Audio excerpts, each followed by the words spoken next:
इस्लाम जे हर गदार जे लए ही तख्त अज़ाब थियो आहे।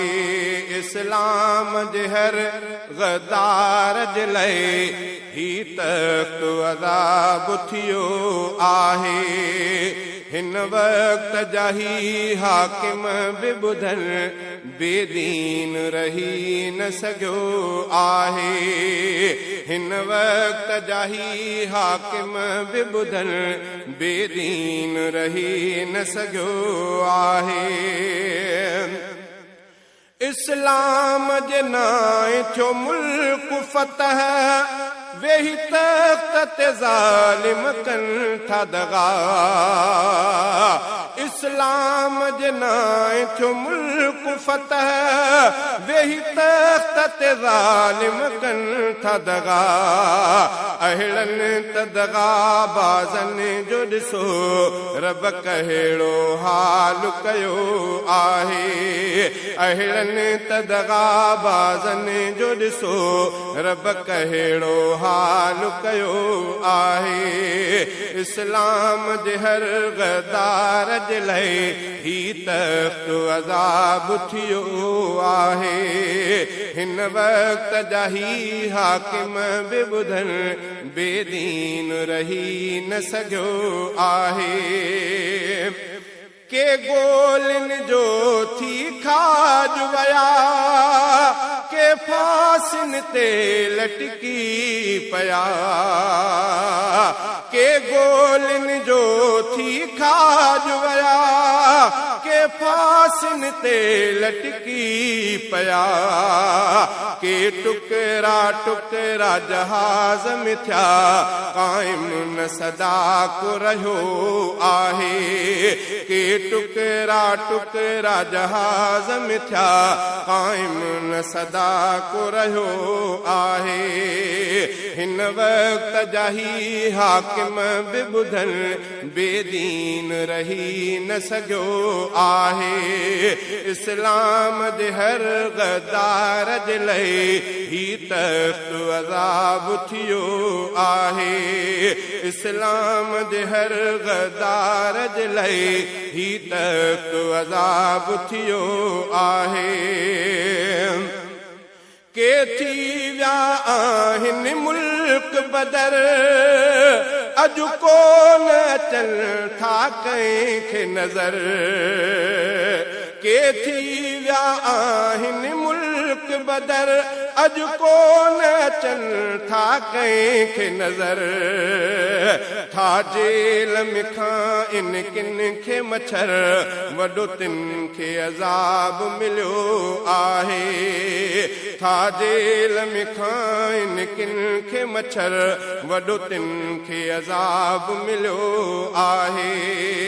इस्लाम जे हर गदार जे लए ही तख्त अज़ाब थियो आहे।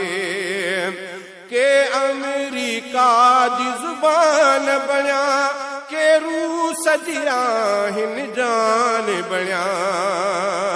के अमेरिका जी ज़ुबान बणिया के रूस जी आहिनि जान बणिया।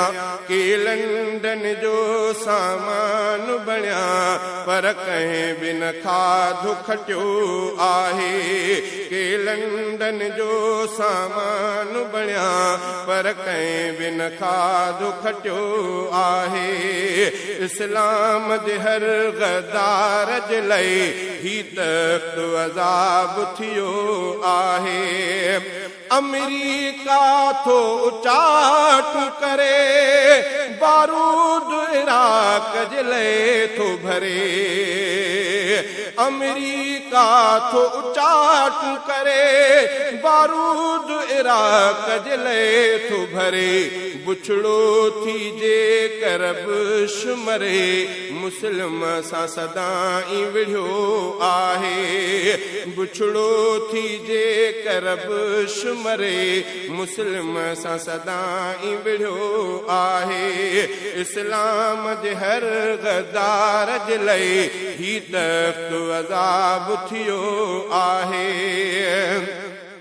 जेको थो चवे ही तख्त बचे पाबंद शरीयत जो थी रहे जेको थो चवे ही तख्त बचे पाबंद शरीयत जो थी रहे इस्लाम जो हिते कानून करे सवा दीन जे बाक़ी ॾचो आहे इस्लाम जो हिते कानून करे सवा दीन जे बाक़ी ॾचो आहे इस्लाम जे हर गद्दार जे लाइ ही तख्त अज़ाब थियो आहे